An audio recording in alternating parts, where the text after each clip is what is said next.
Jai Shri Mataji. We all remember this particular photograph where the 4 triangles of Shiva are going upwards and the 5 triangles of Shri Mataji are coming down. Okay, now they are not 2D structure just like this plane. Okay, they are 3D. They have a you could say 3-dimensional. So likewise they are going in form of a cone, right?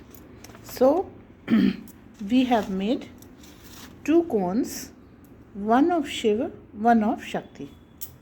जैसे हम इस diagram को देख रहे हैं हमको याद आएगा कि श्री शिव के 4 त्रिभुज, सदाशिव के और शक्ति के 5 त्रिभुज आपस में काट करके ये श्री यंत्र का मध्य बना रहे हैं, परंतु ये एक अग्नि शिखा की तरीके से है, 2D नहीं है, वॉल्यूमिनस है इसमें और ये 3D स्ट्रक्चर है। तो हमने 2 कोण बनाए हैं जो एक शिव तत्व को और एक शक्ति तत्व को प्रदर्शित करता है।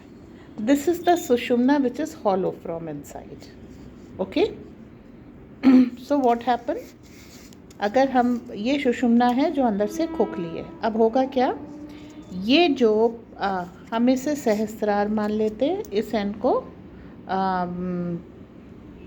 मूलाधार मान लेते हैं, तो मूलाधार से सहस्त्रार की ओर शिव तत्व जाएगा और इस तरीके से एंटर करेगा। ओके, ये आ गया हमारा शिव तत्व जो सुषुम्ना में जागृत हो रहा है, प्रवेश कर रहा है, आगे बढ़ रहा है। अब सहस्त्रार की तरफ से श्री शक्ति तत्व इसके अंदर प्रवेश कर रहा है, ठीक है, और आपको ये शेप मिलती है। ओके, सुषुम्ना में अंदर की तरफ चूँकि हम उस कोलिजन को दिखा नहीं सकते, you get the shape, they are entering Sushumna and colliding, they come and they interact,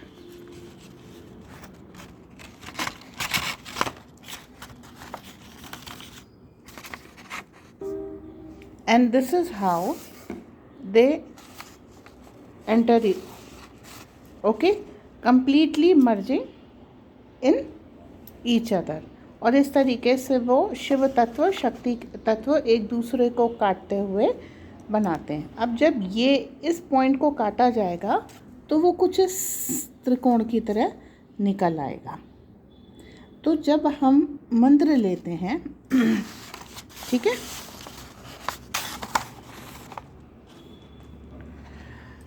तो हमको ये शक्तियाँ अपने अंदर मिलती हैं।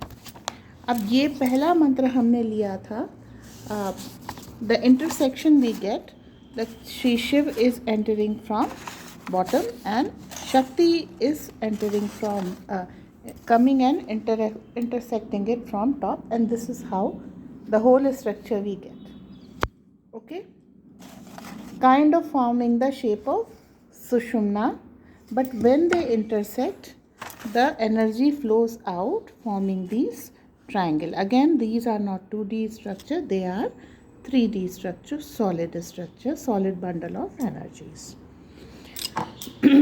We discussed that Hri and Ksham are Shri Narsingh mantra, Narsinghi mantra, and so is Tripur Sundari Bija mantra. Same Ain law is the Varahi mantra, and Shli is the Bija mantra of Shri Sadashiv, Pashupatastra. Ain Hri Shri is the mantra we get from Lalita Sahasranam, Ain Hri Shri. From Jumsa is the Hansa Chakra Bija mantra, because without the brain you cannot get it. The energy should give you the power of Hansa to decipher between good and bad. Okay, educate you and boost your intellect. Hri Ksham Sau, ये मंत्र हमें मिले थे। ह्रीं क्षम ये हमारे नारसिंही मंत्र है, 100 हमारा त्रिपुर सुंदरी बीज मंत्र है, ऐं ग्लौं वाराही मंत्र है, श्ली हमारा सदाशिव पशुपतास्त्र बीज मंत्र है, ऐं ह्रीं श्री हमें यहाँ ललिता सहस्त्र नाम से मिलता है, और ह्रौं जुं सह हमें हंसा चक्र का और महामृत्युंजय का ये जो बीज मंत्र है ये हमको मिलता है, जिससे हम अपनी बुद्धि और आत्मा को जागृत करते हैं। ठीक है, तो ये बीज मंत्र ये ऊपर से नीचे की तरफ आएंगे। These mantras come from top to bottom and they go from bottom to top. ये बीज मंत्र सहस्रार से मूलाधार की तरफ आएंगे और ये मूलाधार से सहस्रार की तरफ जाएंगे और एक दूसरे को इंटरसेक्ट करते हुए ये शेप बनाएंगे। ओके, तो आई होप ये चीज़ क्लियर हो गई हो। इसे आप 3D सॉलिड स्ट्रक्चर बना समझेंगे। तो अब हम आएंगे भूपुर चक्र पे, मूलाधार चक्र पे, जो श्री यंत्र का है, त्रैलोक्य मोहन चक्र भी कहते हैं इसे। ठीक है, now we will come on to the Bhupur और Trailokya Mohan part of Muladhara. Now it is not a 2D structure, ये 2D स्ट्रक्चर नहीं है। जैसे ये एक किताब है, इसको आप क्यूब मान लीजिए। ठीक है, ये उपनिषद की किताब है एंड इसके ऊपर मैंने ये रख दिया, तो उसी तरीके से ये द्वार इस क्यूब के ऊपर रखा हुआ है। ये एक सॉलिड क्यूब है, बॉक्स की तरीके से है। ठीक है, इस बॉक्स की